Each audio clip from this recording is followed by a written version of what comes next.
Hi everybody, Dave here from Amor Style Tarot. Today in this video I want to talk about scepters and how scepters have meaning in the tarot cards. So when you think about a scepter, what is a scepter?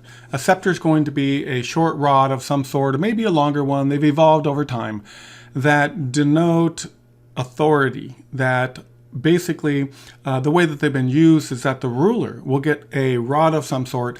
Sometimes they'll be metal, sometimes they're wood, sometimes they're carved. They have historical significance. They were passed down from somebody to them.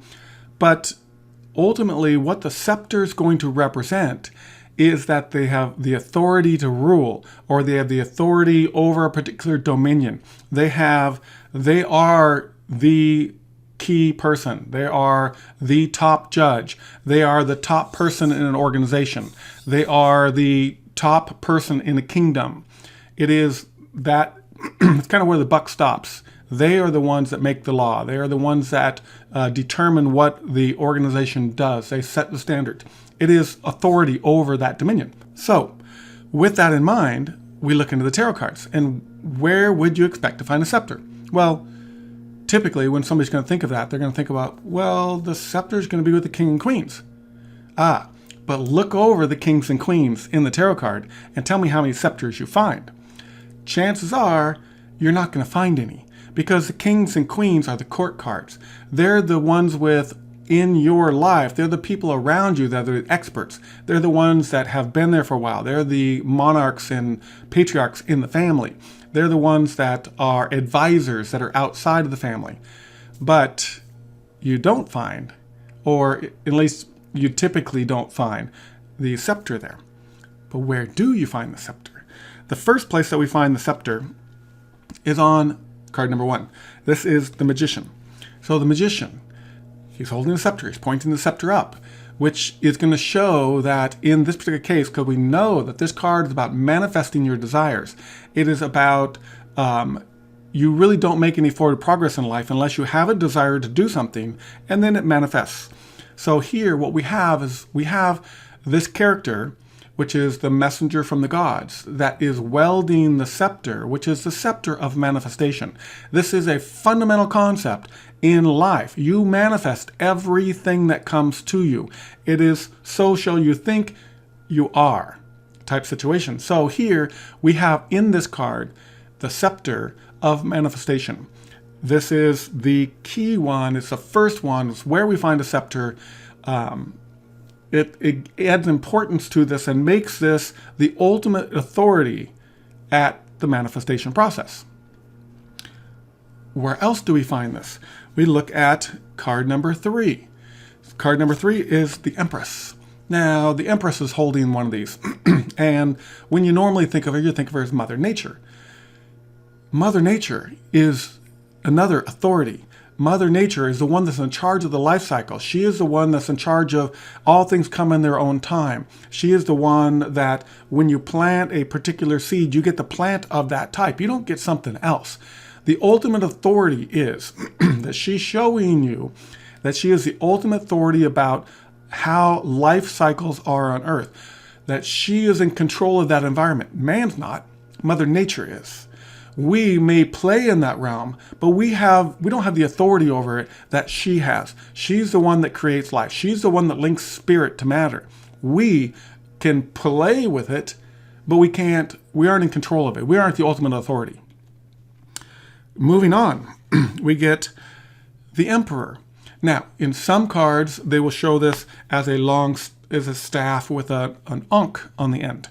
What I've done with my deck is I've simply given the Emperor the ankh. And now, this is interesting because the ankh is a scepter, okay, but it's a particular type, or it's a symbol that you would find on the scepter. So now we have an Emperor. We don't have the king. We have the Emperor. So the Emperor, and if you've looked at my cards, you see that the Emperor is associated with cause and effect. It is for every action, there's an equal and opposite reaction. For everything that we do, it has an effect on the environment. There is interactions that occur that are well known. This is karma. This is that everything that we do is going to have an impact. And so with this one, what we find is that This is an ultimate law. This is something that we don't have authority over, but we participate with. The emperor holds that scepter. And this is a unique type of scepter. This is the Ankh. The Ankh, if you go research that a little bit, you're going to find that some people say it's associated with the breath of life, and some people would interpret from that it would be the ability to control life. The emperor would have ultimate authority over life.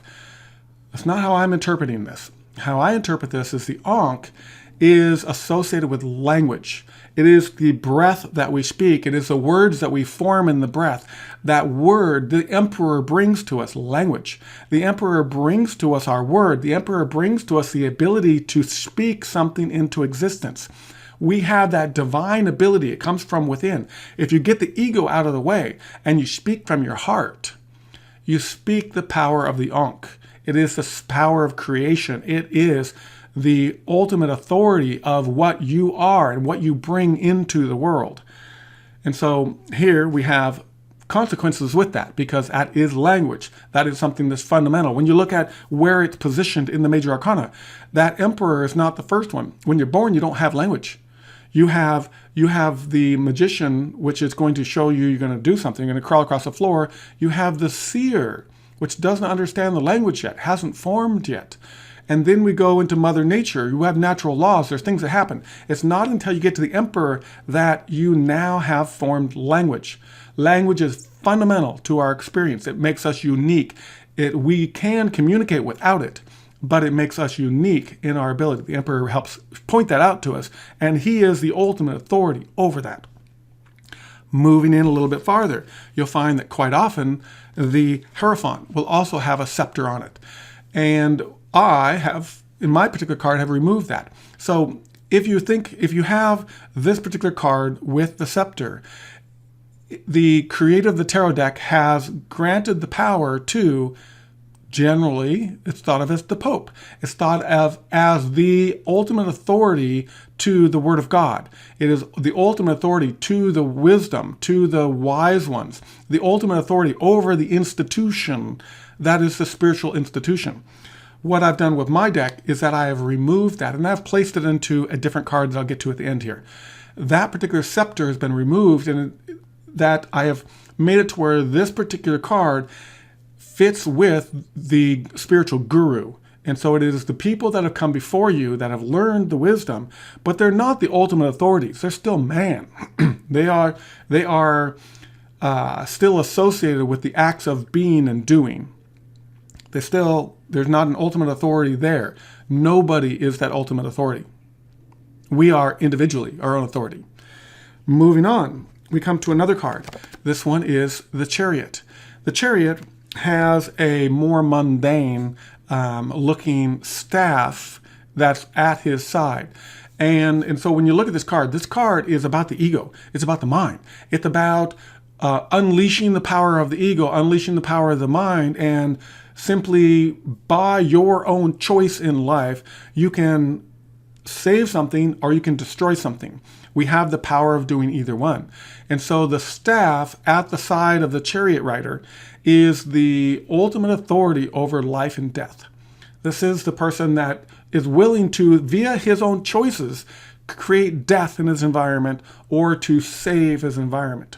So here we have another one where the ego is given that scepter. It represents the ego. It represents the mind. The mind has ultimate authority over how he's going to choose life and death. You can choose to kill yourself out of your own ego. But if you were the card before, if you were the Lover's card, you would have acted upon your heart, and there would be very little chance that you would make that choice. Moving on, we find the Hermit. The Hermit is about self-rule. It's about the autonomy of others. It is about learning in time, but it's about controlling your own actions. It's about standing your own ground. Here, in this particular case, he's given a staff also, in a walking stick. In this particular case, we are all granted the scepter. This is the major arcana. We are all granted the scepter of self-defense. We are all granted the ability to stand on our own and defend our own space. We are the ultimate authority of who we are. The Hermit shows us it's one of the the moral ethical cards that shows us that we have the right to defend ourselves. Moving on. Taking it farther, we find the Scepter in the World card. The World card is the opposite of the Magician. The Magician shows that we're going to manifest something. The World card comes around and we have two now. We now show that we have mastery over something. This shows us that we practice and that we have the ultimate authority over what we create. It shows that there's an enthusiasm there, that there's two, that we get to create using two, that it's always there and present. It's not held by somebody else, but it's held by us. When we are in balance, when we get to choose that, to use it either way we want to use it, for good, for bad, for whatever. We get to use that for our experiences. And if you notice, I've covered the major arcana.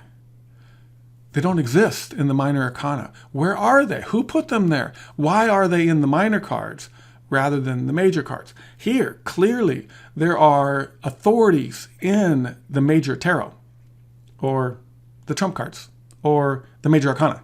So the only thing with my deck that I need to point out that is slightly different is that I've taken the scepter that was held by the Hierophant and I've moved it over to the Queen of Coins, the Queen of Pentacles. So if you've looked at the definitions of my cards, this is the one card that comes over that has a slightly different meaning. And so you'll find that on the classic cards, you might find that the Queen of Pentacles, the Queen of Coins, is going to hold a scepter. She may have it, she may not. So in this particular case, if you look at it, you'll see that I've assigned zodiac characteristics to each one of the court cards and to a couple of the minor arcana in order to make up the 12 zodiac signs. And the one sign that is going to show a little bit more humility, the one sign that is not looking for power, the one sign that is there to serve people, the one sign that is willing to do the work that it takes to get something done is Virgo.